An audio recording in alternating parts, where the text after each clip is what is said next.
తాకట్లో ఉన్న మీ బంగారాన్ని విడిపించి ఆ రోజు ఆన్లైన్ రేటుకి కొంటాం. Sharma gold company.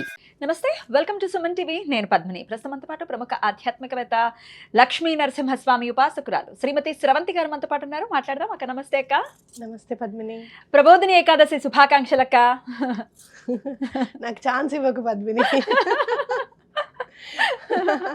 మీ అందరికీ కూడా ప్రబోధిని ఏకాదశి శుభాకాంక్షలు. ఈ ఏకాదశికి ఖచ్చితంగా శుభాకాంక్షలు చెప్పుకోవాలి అనిపించింది, ఎందుకంటే వారు నిద్ర లేచేటటువంటి సమయం కదా, మరి వెల్కమ్ చేయాలి.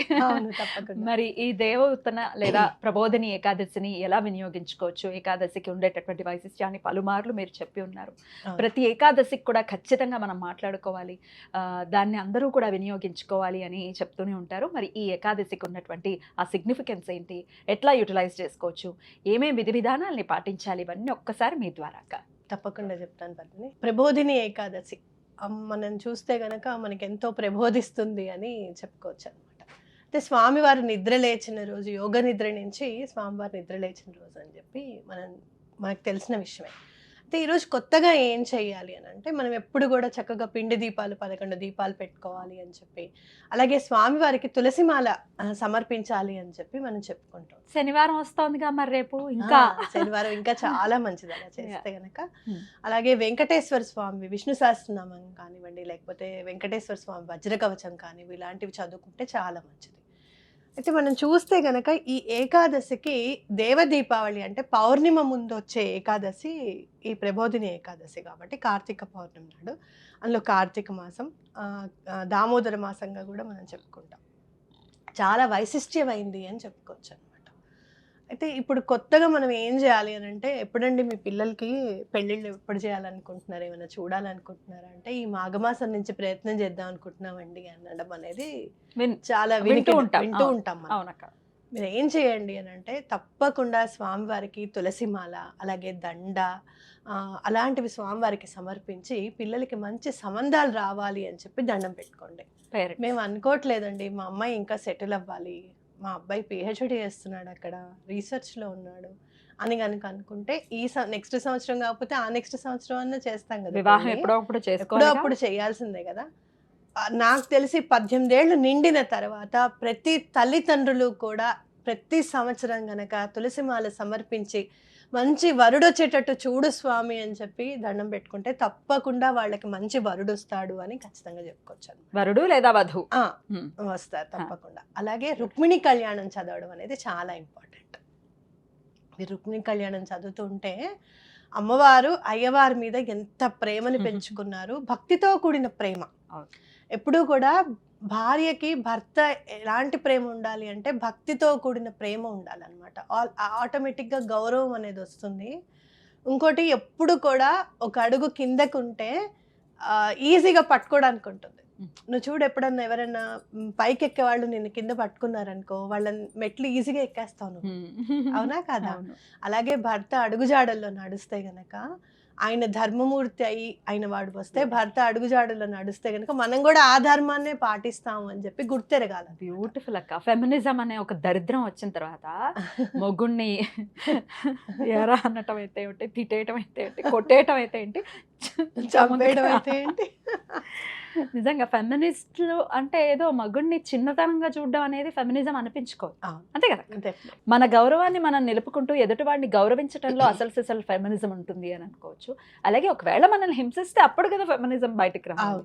ఉత్తపుణ్యాన్నే మేమేం తక్కువ అనుకోవటం డెఫినెట్లీ రాంగ్. సమానత్వం అనే మాటని మన మైండ్లోకి అంటే దించేసి ఇలా జరిగిందని అనుకోవచ్చు. ఆడది ఎప్పుడు కూడా మొగాడికి సమానత్వం అనేది కాదు, ఒక 10 అడుగుల ముందే ఉంటుంది. ఎగ్జాక్ట్లీ.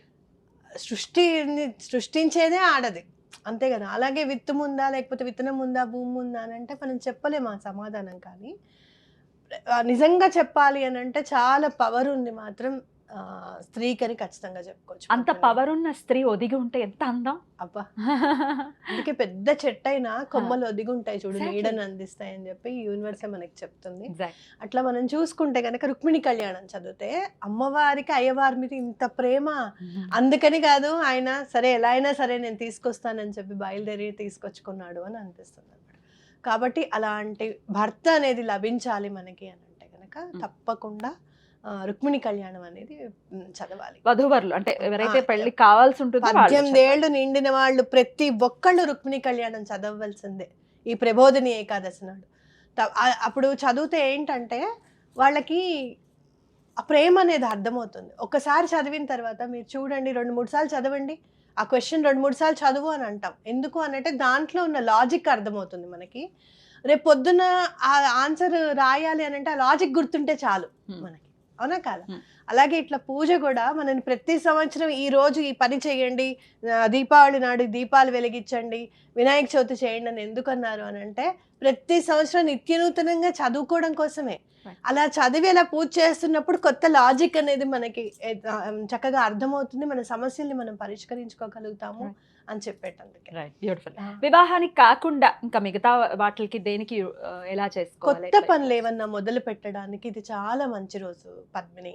అంటే మీరు ఏమన్నా బుక్స్ రాసుకోవాలి, లేకపోతే అకౌంట్స్ ఇంట్లో ఏమన్నా మీకు ఎన్ని డబ్బులు వచ్చాయి, ఎంత ఖర్చు పెట్టుకుంటున్నారు, ఇవన్నీ కనుక రాసుకోవాలి అని అనుకుంటే కనుక తప్పకుండా ఇది చాలా మంచి రోజు అనమాట. కాబట్టి అలా చేసుకుంటే చాలా మంచిది. అండ్ మోరోవర్ ఇంకోటి ఏంటి అని అంటే ఇప్పుడు మీరు ఏదైనా ఒక పని ఆగిపోయింది, మీకు ఎవరైనా మీకు డబ్బులు ఇవ్వాలి, వాళ్ళు ఇవ్వడం లేదు, ఆ రోజు కనుక స్వామివారికి దండం పెట్టుకొని హనుమాన్ చాలీసా కనుక చదివి రామరక్షా స్తోత్రం చదివితే వాళ్ళు మీకు డబ్బులు రిటర్న్ ఇవ్వడానికి కూడా అవకాశం ఉంటుంది అనమాట. అద్భుతం, అద్భుతం. అలాగే స్విచ్ వర్డ్స్ని చెప్పడం అనేది మాకు విదితమే. మీరు ఖచ్చితంగా ఏకాదశికి వేదిక్ స్విచ్ వర్డ్స్ని చెప్తూ ఉంటారు. మరి ఈ ప్రబోధిని ఏకాదశి నాడు ఏ స్విచ్ వర్డ్ ఖచ్చితంగా చదువుకోవచ్చు? ఈరోజు మీరు మధురాష్టకం చదువుకుంటే చాలా మంచిది. ఒకవేళ మధురాష్టకం గనక మీకు చదవడం రాకపోతే గనక మధురం మధురం అని అనుకున్నా కూడా చాలా మంచి జరుగుతుంది. అదే వేదిక్ స్విచ్ వర్డ్ గా కూడా మీరు యూస్ చేసుకోవచ్చు. మధురం.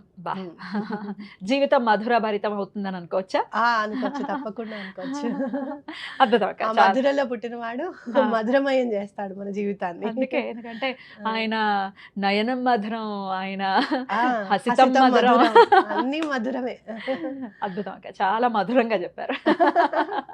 కృతజ్ఞతలక. ఖచ్చితంగా ఈ ప్రబోధిని ఏకాదశిని ప్రతి ఒక్కరు కూడా వినియోగించుకోవాలని మనస్ఫూర్తిగా మనవి చేస్తూ, మరి మరుసటి రోజే క్షీరాబ్ది ద్వాదశి, ఆ ద్వాదశిని ఎలా వినియోగించుకోవచ్చు, ఏ నామాలు చదువుకోవచ్చు, ఏ స్విచ్ వర్డ్తో లక్ష్మీదేవికి దగ్గర వచ్చి, ఇవన్నీ నెక్స్ట్ వీడియోలో మేము మాట్లాడతాము. మేము మీకు అందించేటటువంటి ప్రయత్నం చేస్తాం. ఖచ్చితంగా చూడండి. అంతేనాక? అంతే.